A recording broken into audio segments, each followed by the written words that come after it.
here I'll be talking about masculine and feminine words. Okay, so masculine and feminine is a topic which, in most languages you have masculine words and you have feminine words, and Arabic is no exception. However, Arabic has quite a lot of masculine and feminine words which are different for males and words which are different for females, quite a lot. You'll see what I mean later on as we go through. Let me just explain to you first of all. The words basically in the Arabic language, mostly the default state would be the masculine state. The masculine state is the default state you find them in, and however sometimes they go offset and they'll become feminine, and there's two signs for feminine words. Those two signs, okay, are, number one is that there appears a ta marbuta, what they call ta marbuta. Okay, marbuta means tied. Okay, marbuta. You don't have to remember the exact words themselves. It's called ta marbuta, which means a tied up. Because look, it looks as though it's tied. Someone's tied it. It's like a rope is tied up. And these appear at the end of words. You can find them at the end of a word. So let's say, for example, if you have a word like, choose the color here, you have the word shat. Shat means goat, and you can find at the end of it a ta marbuta. Or let's say, for example, the word jannatun. Jannatun means, let me just rub that out there. Jannatun means a garden, gardens of paradise. It's used for paradise as well. So here you can see that ta, it's the same ta, it's just the way it adds on to the end. Now, one thing you got to remember about this, okay, is that sometimes what happens, let me just choose another color here.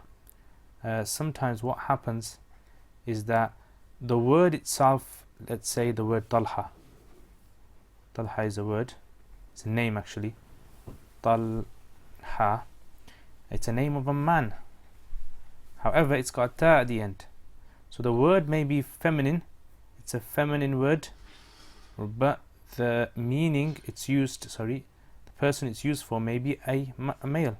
There's nothing wrong with that, it's just the word is feminine and it's for a male. And for female, let's say the word Fatima. Fatima, okay, is a feminine word because of the ta marbuta, and it's used for a female. Okay, the word is the name in the Arabic language for a woman. A woman has this name of Fatima. So that's the first sign, the ta marbuta at the end. The second sign is that it's intrinsically female. Now I'll explain intrinsically. Now this has two uses. Now one is, for example, for a female, for a woman.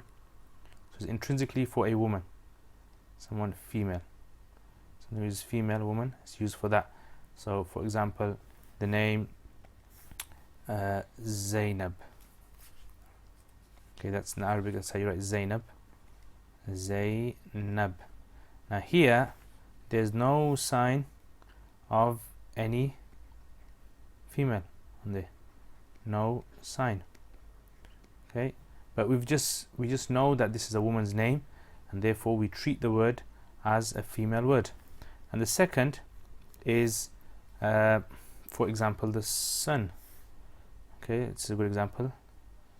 And that's my version of a sun. Okay, now the sun in the Arabic language is called Shams. Okay, so Shams. Again, there's no sign there, no sign of a female, but it's still considered a female word, and that's just intrinsically it's used as a female, and the Arabs have used it for the female, so we have to use it as female words as well. So let's just summarize this. So there's two ways, okay, that a word can become a the word has signs of female. Normally all the words default state is that they're masculine, unless you have two signs. One is that the word has a ta marbuta, okay, at the end of it, or if the word intrinsically has a female meaning to it, just as Zainab or Shams.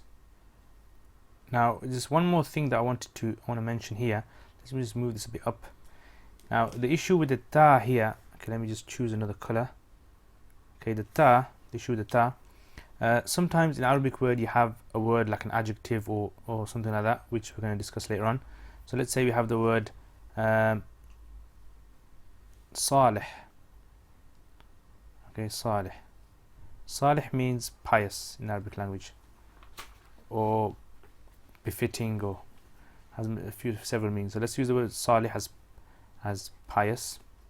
Now this word, it can be used for males and it can be used for females.